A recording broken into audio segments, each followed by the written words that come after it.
50 രൂപയിൽ താഴെ മാത്രം വിലയിൽ ലഭിക്കുന്നതും തിങ്കളാഴ്ചയിലെ ട്രേഡിംഗ് സെഷനിൽ മാർക്കറ്റിൻ്റെ ശ്രദ്ധയാകർഷിക്കാൻ സാധ്യതയുള്ളതുമായ 2 സ്റ്റോക്കുകളെയാണ് നമ്മൾ ഇന്നത്തെ വീഡിയോ വഴി പരിചയപ്പെടുന്നത്. ഒന്നാമത്തേത് വോഡാഫോൺ ഐഡിയ 3% ഇടിഞ്ഞ് 6 രൂപ 91 പൈസയ്ക്ക് അടുത്ത് ക്ലോസിംഗ് നൽകി. 52 വീക്കിലോ 6 രൂപ 46 പൈസയും 52 വീക്ക് ഹൈ 20 രൂപയും. വോഡാഫോൺ ഐഡിയയുടെ ക്വാർട്ടർലി റിസൾട്ടിൽ കമ്പനിയുടെ ലോസ് കഴിഞ്ഞ വർഷവുമായി താരതമ്യപ്പെടുത്തുമ്പോൾ ഇടിഞ്ഞിട്ടുണ്ട്. 7,674 കോടിയിൽ നിന്നും 7,166 കോടി രൂപയുടെ ലോസിലേക്കാണ് കമ്പനിയുടെ ക്വാർട്ടർലി റിസൾട്ടിൽ കമ്പനിയുടെ ലോസ് കുറഞ്ഞിരിക്കുന്നത്. അതേസമയം റവന്യൂ 3% വർദ്ധിച്ച് 11,013 കോടിയായി മാറി. ആവറേജ് റവന്യൂ പെർ യൂസർ 14% വർദ്ധിച്ച് 175 കോടിയായി മാറിയിട്ടുണ്ട്. കൂടാതെ വോഡാഫോൺ ഐഡിയ കഴിഞ്ഞ 5 വർഷത്തിനിടയിൽ ഏറ്റവും ഉയർന്ന average revenue per user record ചെയ്ത ഒരു ക്വാർട്ടറായിട്ടാണ് കടന്നുപോയ ക്വാർട്ടറിനെ വിശേഷിപ്പിക്കുന്നത്. ഇനി എൻ്റയർ ഫിനാൻഷ്യൽ ഇയറിലെ പെർഫോമൻസ് നോക്കിയാൽ ആനുവൽ റവന്യൂ 2% വർദ്ധിച്ച് 43,571 കോടിയായി മാറിയിട്ടുണ്ട്.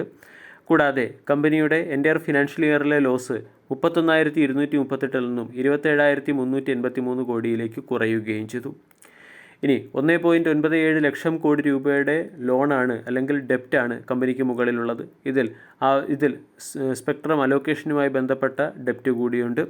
റീസെൻ്റ്ലി ഈ കമ്പനിക്ക് മുകളിലുള്ള ഡെപ്റ്റ് വസൂലാക്കുന്നതിന് വേണ്ടി ഗവൺമെൻറ് ഓഫ് ഇന്ത്യ കമ്പനിയിലെ സ്റ്റേക്ക് ഹോൾഡിംഗ് ഉയർത്തുകയും 25% നിന്നും 49% സ്റ്റേക്ക് ഹോൾഡിംഗ് ഉയർത്തുകയും ചെയ്തു.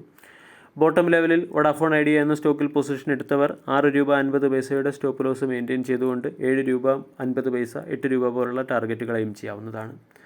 രണ്ടാമത്തേത് സിങ്കാച്ചി ഇൻഡസ്ട്രീസ് ലിമിറ്റഡ്. ഫാർമ സെക്ടറിലെ സിങ്കാച്ചിയുടെ ക്വാർട്ടർലി റിസൾട്ടും ഇന്ന് മാർക്കറ്റ് അവറിന് ശേഷം പുറത്തു വന്നു.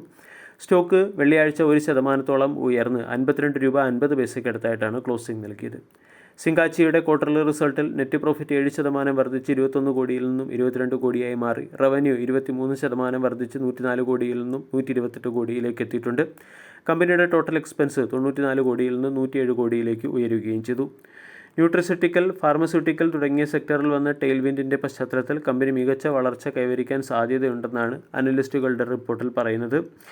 കൂടാതെ എൻ്റയർ ഫിനാൻഷ്യൽ ഇയറിലെ കമ്പനിയുടെ പ്രോഫിറ്റ് 69.77 കോടിയായി ഉയരുകയും ചെയ്തു.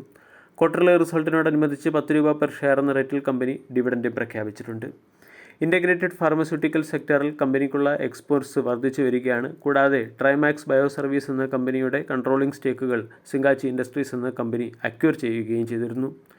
ട്രൈമാക്സ് ബയോ സർവീസ് എന്ന കമ്പനിക്ക് UK-യിലേക്കും ബ്രിട്ടനിലേക്കും മെറ്റാഫോർമിൻ ഹൈഡ്രോക്ലോറൈഡ് സപ്ലൈ ചെയ്യാനുള്ള ഓർഡർ ലഭിച്ചിട്ടുണ്ട്.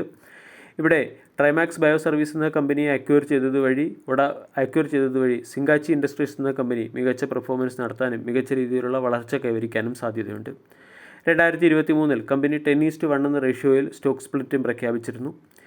സിങ്കാച്ചി ഇൻഡസ്ട്രീസിൻ്റെ strong financial performance, global certifications, strategic acquisitions എന്നിവയുടെ പശ്ചാത്തലത്തിൽ സ്റ്റോക്കിനെ ഫോക്കസ് ചെയ്യാവുന്നതാണ്. വീഡിയോ എല്ലാവർക്കും ഇഷ്ടമായി എന്ന് വിശ്വസിക്കുന്നു. താങ്ക്